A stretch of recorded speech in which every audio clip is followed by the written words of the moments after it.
विश्वास आणि सत्याची ताकद. MB न्यूज, आपली बातमी, आपलं सत्य. श्रावण महिन्याच्या पहिल्या दिवशी धनंजय मुंडे यांनी घेतले प्रभू वैद्यनाथाचे दर्शन. पवित्र श्रावण महिन्याच्या पहिल्या दिवशी माजी मंत्री तथा परळीचे आमदार धनंजय मुंडे यांनी प्रभू वैद्यनाथ ज्योतिर्लिंगाचे भक्तिभावाने दर्शन घेतले. यावेळी त्यांनी विधिवत पूजा अर्चा करून प्रभू वैद्यनाथाच्या चरणी नतमस्तक होत सर्वांच्या सुखसमृद्धीसाठी प्रार्थना केली. श्रावण महिन्यात देशभरातून भाविक प्रभू वैद्यनाथाच्या दर्शनासाठी परळी वैजनाथ येथे दाखल होत असतात. पहिल्या दिवशी मंदिर परिसरात भाविकांची मोठी गर्दी पाहायला मिळाली.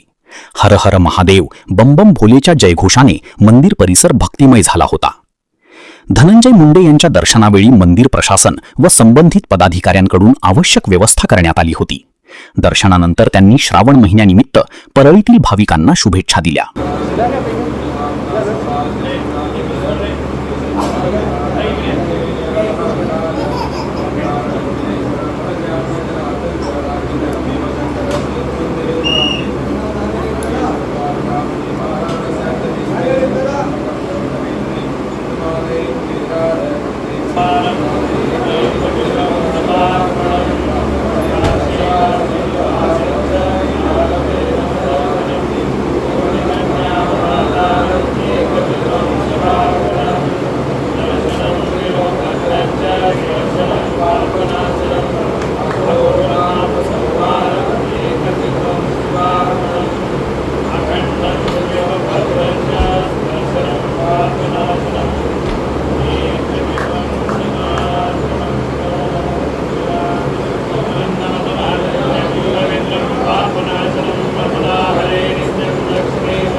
आरती वैद्यनाथ जी